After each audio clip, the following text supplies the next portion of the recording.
हाँ, तो हमारे साथ हैं भाई का नाम मोहम्मद यासीन। यासीन भाई। अभी हम लोगों ने आपसे पहले भी कई लोगों से बात की और लोगों के मुद्दे यही हैं कि रोड ठीक नहीं है, एक्सीडेंट्स होते हैं और हेल्थ इश्यूज़ भी हैं, मलेरिया हो रहा है, मच्छरों की वजह से हॉस्पिटलाइज्ड होते हैं लोग, मरते हैं, किसी को फ़र्क नहीं पड़ता। आपको क्या लगता है, आपके हिसाब से क्या मुद्दे हैं? हमारे हिसाब से मुद्दा यह है जी, जो सरकार है ये ध्यान नहीं कर रही है जी। मौका की जो सरकार है, सबसे ज़्यादा इस रोड पर जो है एक्सीडेंट होते हैं। इसका नाम रख रखा पूरी मेवात में खूनी रोड। दूसरा आप कर रहे हो हॉस्पिटल की बात। हॉस्पिटल में डॉक्टर नहीं है।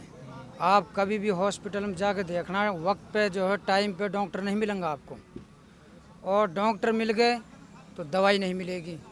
काफ़ी लंबी लाइनें लगी रहती है। कम से कम एक एक लाइन में तकरीबन 50-60 आदमी लाइन में रहते हैं जी। और फिर वो इंतज़ार करते वापस आ जाते हैं, फिर चले जाते हैं, फिर वापस आते हैं। गरीब आदमी के लिए जीना हराम हुए पड़ा। पहले गांवों के अंदर एक मच्छरों की दवाई छिड़की जा करी बहुत काफ़ी दिन पहले, अब वो सारी बंद कर रखी सरकार ने। अब गाँव में मच्छर इतना ज़बरदस्त हो रहा है, बच्चों को मलेरिया हो रहा, बुखार हो रहा, कोई देखने वाला नहीं। और फिर पहले इस या मैं हॉस्पिटल में कोई फ़ीस ना लिया करे, अब 10 रुपये की फ़ीस ले रहा है वो 5 रुपया की। और फिर वहाँ में जो है ना कोई जांच की सुविधा है, ना कोई बेड की सुविधा है, सिर्फ गोली दवाई देते हैं। आज तक किसी के लिए आप महीना को वाली कार्ड के देखो इनका, मैं बता रहा हूँ कि महीना का अंदर एक 500 मरीजों को ग्लूकोज नहीं निकलती थी। मतलब जो हॉस्पिटल्स भी हैं उनकी हालत बहुत ख़राब है, वहाँ दवाइयाँ उपलब्ध नहीं हैं। ये बहुत दुखद नहीं है कि भाई इस तरह के हालात हैं मेवात में, इतना दिल्ली के पास होते हुए इस तरह की चीज़ें हैं। लेकिन आप ये बताइए कि हाँ, हम तमाम लोग कहते हैं कि ये परेशानी ज़िम्मेदार इसका कौन है? लीडरशिप ही ज़िम्मेदार है या लोग आवाज़ नहीं उठाते या कोई और वजह है? देखो जी, लोग तो आवाज़ उठाते हैं जी खूब, लेकिन कुछ तो कमी अब वह मैं कहा नाम सरकार ही यहाँ जो है जो नेता हा मौका का वो दूसरी वह में हा। अब ये तो भाई क्या कह सकूँ इसके बारे में, तो सरकार पैसा नहीं देती, ये फिर नेता जो हरामखोरी कर रहा है। हम दो ही बात है। दूसरी बात ये, अब सरपंच कोई काम करवा तो सरपंच के लिए कोई बजट ना दे रहा है। तो मतलब लोगों का बेसिक सा यही अंदाज़ा है कि भाई देखो हम तक सहूलियतें नहीं पहुंच रही हैं। अब वो ये नहीं जानते कि नेता खा रहे हैं या उनके ऊपर के लोग खा रहे हैं या सरपंच का। सरकार को जांच करनी चाहिए नहीं भाई, मौका की सरकार है। हाँ, क्योंकि सरकार ने, नीति आयोग ने मेवात को सबसे पिछड़ा घोषित किया, तो सरकार को इस बात के बारे में ज़रूर पूछना चाहिए कि भाई पिछड़ा हुआ है और कहाँ तक उन तक लोगों तक बात पहुँच रही है। तो देखो जी, यहाँ पीने के लिए पानी ना इस गांव के अंदर, काफ़ी दूर से। क्या नाम है इस गांव का? इस गांव का नाम बिलाकपुर है जी। बिलाकपुर। हाँ जी। कब से पानी नहीं है? यहाँ तकरीबन 15 साल से पानी नहीं है जी। और उसको मतलब किसी ने नोटिस नहीं किया, सरकार ने? खूब दे रखा है। हम खुद गए, मैं खुद गए हूँ, मैंने खुद ने वीडियो बनवाई है। और वहाँ मैं गई हूँ, पानी हेल्थ बोले क्या बोले उसको, वहाँ पब्लिक हेल्थ में मैं खुद गई हूँ। एक 40 बैरबानी लेके गई हूँ यहाँ से मैं। गोल चक्कर पे भी हमने जो बाबा अम्बेडकर का जो वह है उस पर संविधान तरीका से हमने जो विरोध भी किया है, लेकिन किसी ने हमारी सुनवाई नहीं की। वो कहते हैं 10 दिना में, 15 दिना में, 20 दिना में भाई ये काम हो जाएगा, लेकिन किसी ने एक बात नहीं सुनी। अभी हमारा चैम्बर बना है, सरकार सरपंचों के लिए पैसा नहीं दे रही, कहाँ से बनाएगा? सही बात है। तो लोगों की परेशानियां जायज़ हैं। और 1200 रुपया में जी टैंकर गिर रहा जी पानी का एक, और महीना में 3 टैंकर पानी गिरता है जी। अब आप लगा लो 12 दूनी 24, 12 ते 48 रुपया तो पानी के लिए महीने के लिए पीने के लिए होता है। अब गरीब आदमी जो 500 रुपये कमा रहा है वो कहाँ से लेकर आएगा? दादा भाई के नाम? साबिर भाई मेरा। साबिर भाई।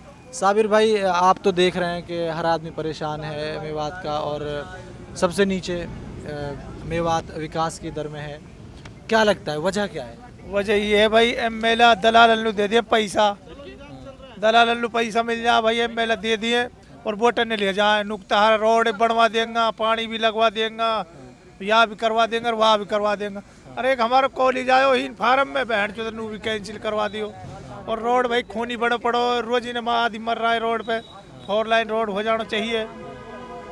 और भाई नेता ये कि जिम्मेदार पब्लिक तो माटन ने फोड़ दी, तीसरे दिन मट वहाँ पे रोड पे नेता कह जाता है कल नहीं परसों लग जाएगा, परसों नहीं आपके जिता दियो, वो आपके तो बढ़वा दूंगा मैं, वो ना करवा कुछ भी डुआकरी कैसे ले जा वोटर ने। तो ये तमाम चीज़ें हैं, इस तरह से लोग परेशान हाल हैं। किसी को पानी की परेशानी, किसी को इस रोड की परेशानी और दूसरी तमाम चीज़ें हैं। तो ठीक है, फिर से और लोगों से पूछने की कोशिश करते हैं। देखिए मेवात में जो है शिक्षा का दर बहुत कम है, तो लोग इसलिए ज़्यादा जागरूक नहीं है, इसलिए जो है गोदपाल के मुद्दों में लोग जो है फंस जाते हैं। जो यूथ जितना भी यहाँ पे पढ़ा लिखा है वो सब चीज़ों को जानता है, और वो जो वोट भी करेगा वो अपने उन रहनुमाओं को वोट करेगा जो मेवात के लिए काम करे, मेवात की शिक्षा पे काम करे, मेवात के रोज़गार पे काम करे। ये तो डिपेंड करता है लोगों की सोच पे। जो जितना तालीम है, जिस बंदे को जो जागरूक है उसकी अच्छी सोच है, बाकी जो लोग अशिक्षा है वो ही गोदपाल के चक्कर में फंस गए। हम भाई से बात करेंगे। भाई का नाम? लियाकत भाई। लियाकत भाई, हमने बहुत लोगों से आपसे पहले भी बात की, तो तमाम लोगों में ये फ़िक्र है ज़रूर कि मेवात में एजुकेशन दर कम है, मेवात में हेल्थ इंफ्रास्ट्रक्चर बिल्कुल भी नहीं है, मेवात के रास्ते इतने ख़राब हैं, बहुत रोज़ एक्सीडेंट होते हैं, लोग मर रहे हैं।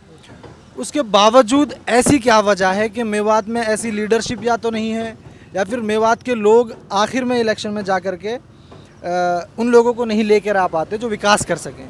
क्या वजह रही है आपके हिसाब से? क्या होगा? मेरे हिसाब से तो ये है कि देखो आदमी देखो जो वादा करे, एक तो वादा पे पूरा रहना चाहिए पहली बात। अगर वादे पे पूरा नहीं है तो इस काम के लिए मत चले, ठीक है। जब आप इस काम के लिए जब चलना है तो उसे पूरा निभाए, नहीं निभा तो कोई बात नहीं भाई, फिर उसके जो है पब्लिक में आके बात कहे कि मुझ पे वज़न नहीं उठ पा रहा, तो ऐसा बंदा पेश करे आके कि भाई ये वज़न उठा सके। जैसे हमारे नेता आप जो है सामने हैं मम्मन भाई, नहीं तो कुछ ने जो है चरण जो है घड़ी ने थोड़ी जो है अपने जो है कौम के लिए कुछ ना कुछ तो करा है, घड़ी ना थोड़ी। हाँ, पिछले 5 साल भी जैसा कि हमको मालूम है कि मम्मन खान ही यहाँ से एमएलए रहे हैं, तो आपको क्या लगता है कि पिछले 5 साल में उस तरह की चीज़ें हुई हैं कि आप अगले 5 साल उनके लिए तैयार हैं?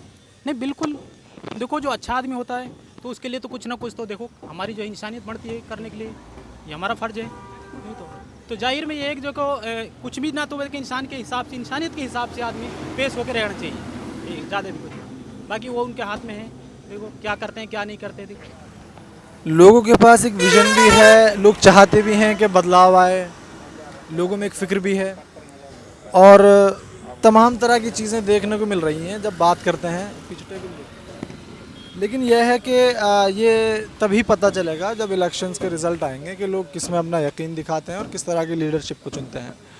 अभी लोगों से जितना भी बात करते हैं तो लोग यही बस कहते हैं कि हम चाहते हैं कि मेवात तरक्की करे, और अभी तक मेवात पिछड़ा रहा है। वो चाहते हैं कि मेवात आगे जाए, पर किस तरह आगे जाए उनके पास कोई प्रॉपर सॉल्यूशन दिखाई नहीं देता। या तो उनकी लीडरशिप की कमी है या वो खुद भी कहीं ना कहीं इसके ज़िम्मेदार हैं। बहुत बहुत शुक्रिया, और देखते रहिए निज़ाम खान।